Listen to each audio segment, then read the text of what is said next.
Գլուխ 7. Հարսանիք։ Վերջին գլխի նպատակն է օգնել ձեզ հնարավորին չափով ավելի լավ ծրագրավորել ձեր կյանքում ամենակարևոր տոնակատարությունը՝ ձեր ճակատագիրը։ Կանոնակարգի համաձայն այն կազմված է երկու մասից՝ պսակադրությունից և հարսանեկան երեկույթից։ Պսակադրություն։ Պսակադրության ժամանակ այո ասելով դուք տրվում եք միմյանց և մտնում եք ձեզ համար միանգամայն նոր հարաբերությունների մեջ, դուք ամուսնանում եք։ Ձեզ պսակադրող հովվի, վկաների, բարեկամների և ընկերների, այլ կերպ ասած, եկեղեցու ներկայությամբ դուք միմյանց սիրո և մինչև մահ հավատարիմ մնալու խոստում եք տալիս։ Բայց առաջին հերթին ամուսնությունը կատարվում է Աստծո առջև։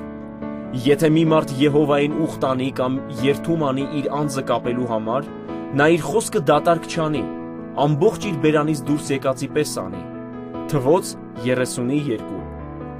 Որպես ամուսին և կին, ամուսնության մեջ նախ և առաջ ձեզ միաբանում է Աստված, և նրա կամքի ու ծրագրի համաձայն ձեր ամուսնական ուխտը կնքված է ամբողջ կյանքի համար։ Հիսուսն ասել է. «Եվ երկուսը մեկ մարմին կլինեն»։ Այնպես որ այլևս երկու չեն, բայց մեկ մարմին։ Ուրեմն ինչ որ Աստված միավորեց, թող մարդը չբաժանի։ Մարկոսի 10:8-9 խոսքեր։ Քննարկեք պսակադրության արարողությունն այն հովվի հետ, ով պետք է պսակադրի ձեզ։ Ձեզ հարկավոր է մանրամասնորեն պատրաստվել և որոշել, արդյոք ցանկանում եք հաղորդություն ընդունել պսակադրության ժամանակ, ինչ երգեր և երաժշտություն պետք է հնչեն սկզբում և վերջում։ Միգուցե ցանկանում եք, որ պսակադրության ժամանակ որևէ մեներք կամ երաժշտական համար հնչի։ Այդպիսով հովվի հետ դուք կկողմնորոշվեք պսակադրության կազմակերպման բոլոր հարցերում։ Ձեզ հարկավոր է հաշվի առնել ևս մեկ կարևոր բան։ Ամուսնության գրանցումը քաղաքացիական կացության ակտերի գրանցման բաժնում, այսինքն ԶԱԳՍ-ում։ Հարսանեկան ընթրիք։ Շատերը երազում են այն մասին, թե ինչպիսին պետք է լինի իրենց հարսանիքը։ Հարսանիքը կյանքի ամենակարևոր իրադարձություններից է։ Այդ պատճառով էլ յուրաքանչյուրի ցանկությունն է, որպեսզի այն հրաշալի կազմակերպվի, երկար հիշվի և որ ամեն բան լինի գեղեցիկ և արժանավայել։ Մենք ցանկանում ենք, որ շատ բարեկամներ և ընկերներ մասնակից լինեն մեր ուրախությանը և հիշեն մեր հարսանիքը որպես հիանալի իրադարձություն։ Ես կարծում եմ, որ հարսանիքը ցնցող տոն դարձնելը միանգամայն ճիշտ է, բայց պետք չէ մոռանալ նաև այն մասին, որ ձեր երազանքի իրականացման համար որևէ մեկը պետք է անպայման վճարի։ Մենք ապրում ենք մարդկանց միջավայրում և ինչ էլ որ անենք, մեզ վրա իրենց ազդեցությունն են թողնում շրջապատողների կարծիքներն ու հայացքները։ Երբեմն անհրաժեշտ է հաշվի առնել ուրիշների կարծիքները։ Մենք հեշտությամբ ընկնում ենք նորաձևության ազդեցության տակ և իզորու չենք խախտել հաստատված ավանդույթները։ Ոմանց թվում է, որ իրենց հարսանիքը պետք է գերազանցի շրջապատողների ակնկալիքները կամ գոնե արդարացնի դրանք։ Ամեն բան պետք է հրաշալի լինի։ Հյուրասիրությունները, ծրագիրը, երաժշտությունը, փեսացուի և հարսնացուի ավտոմեքենան, հարսանեկան ճանապարհորդությունը և այլն։ Իհարկե հաճելի է ամեն բան անել հավուր պատշաճի, բայց դրանում քիչ կլինի հաճելին, եթե դուք կամ ձեր ծնողները, այսպես ասած, խրվել եք պարտքերի մեջ։ Ձեր աշխատանքը թեթևացնելու, երազանքի և իրականության միջև հավասարակշռությունը պահելու համար առաջարկում ենք մի քանի խորհուրդ հարսանիքի կազմակերպման վերաբերյալ։ Առաջին. կողմնորոշվեք, թե որքան կկարողանաք ծախսել հարսանիքի համար։ Հարսանիքն այնքան բան կարող է ներառել, որ կարելի է պարզապես տարվել դրանով և դադարել ֆինանսները հաշվելուց։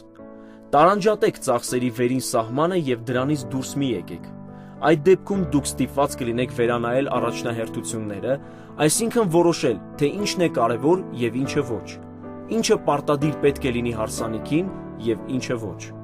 Ձեզ համար առավել դյուրին կլինի, եթե ձեր ընտրությունը սահմանափակվի հստակ որոշումներով, ձեզ արդեն հայտնի կլինի գումարի չափը, որը չպետք է գերազանցի։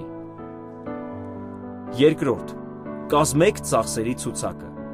Գրեք այն ամենը, ինչի համար պատրաստվում եք գումարներ ծախսել և ինչն անմիջական կապ ունի հարսանիքի հետ։ Հրավիրատոմսեր, հարսանեկան զգեստ, ճանապարհորդություն։ Այդ ցուցակը նկարագրում է ձեր երազանքի հարսանիքը։ Փորձեք ավելի հստակ իմանալ, թե որքան կկազմի ամեն մի կետը եւ հաշվարկեք ընդհանուր գումարը։ Եթե ցուցակում կա մի բան, որը վեր է ձեր կարողություններից, ապա այդ խնդրին մոտեցեք ստեղծագործաբար եւ փորձեք կրճատել ծախսերը։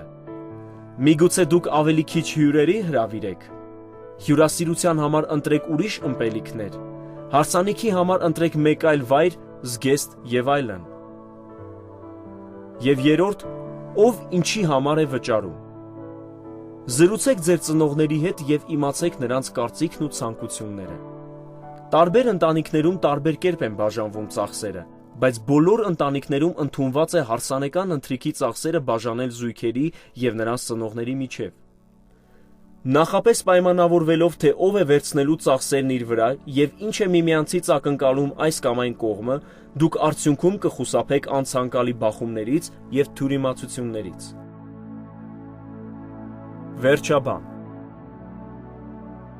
Ընդունեք մեր անկեղծ շնորհավորանքները։ Սույն գրքում առաջարկված 7 գլուխների օգնությամբ դուք փորձեցիք պատրաստվել ապագա ընտանեկան կյանքին։ Հուսով եմ, որ այժմ ձեզ համար առավել պարզ դարձավ, թե ինչ եք պատրաստվում անել։ Միգուցե ոմանք բացահայտեն, որ դեռևս պատրաստ չեն ամուսնությանը։ Այդ դեպքում ավելի լավ է կանգ առնել հիմա եւ լավ մտածել, ինչպես նաեւ աղոթել, քան ամբողջ կյանքն ապրել եւ վստահ չլինել կատարած ընտրության մեջ։ Եթե դուք իսկապես կասկածում եք ձեր ընտրության մեջ, ապա այդ հարցին վերաբերվեք միանգամայն լրջությամբ։ Զրուցեք ձեր փեսացուի կամ հարսնացուի եւ հովվի հետ, ով պետք է անցկացնի պսակադրությունը։ Նրանից խորհուրդ հարցրեք եւ կայացրեք անկեղծ որոշում։ Ձեզ առաջարկված նյութի հարցերի վրա աշխատելուց հետո շատերդ ավելի ամրապնդվեցիք ամուսնանալու ձեր որոշման մեջ։ Հուսով եմ, որ կարողացաք անկեղծ եւ ազնիվ լինել միմյանց հետ եւ դրանից ձեր հարաբերություններն առավել մտերիմ ու ամուր դարձան։ Եվ վերջապես, որքան հնարավոր է շուտ սկսեք հարսանիքի պատրաստությունը եւ ձեր բոլոր հոգսերը հանձնեք Տիրոջը։ Բայց որքան էլ մանրակրկիտ պատրաստված լինեք, միևնույն է, հնարավոր չէ երաշխավորել, որ ամեն բան կանցնի առանց բարդությունների, բայց միթե դա կարևոր է։ Կյանքն այնքան ձանձրալի կլիներ, եթե հնարավոր լիներ ամեն բան կանխատեսել եւ խուսափել անակնկալներից ու անսպասելի շրջադարձերից։ Ամենակարևորը առաջ նայելն ու անհամբերությամբ հարսանիքին սպասելն է, ինչպես որ կսպասեիք ձեր համատեղ կյանքի առաջին օրվան։ Թող Աստված օրհնի ձեր պսակադրության օրը, ինչպես նաև ձեր հետագա ամբողջ կյանքը։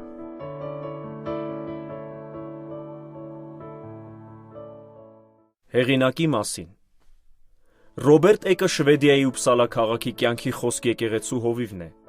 Այսօր եկեղեցին ունի 2000-ից ավելի անդամ եւ միջազգային ծավալով մեծ աշխատանք է կատարում։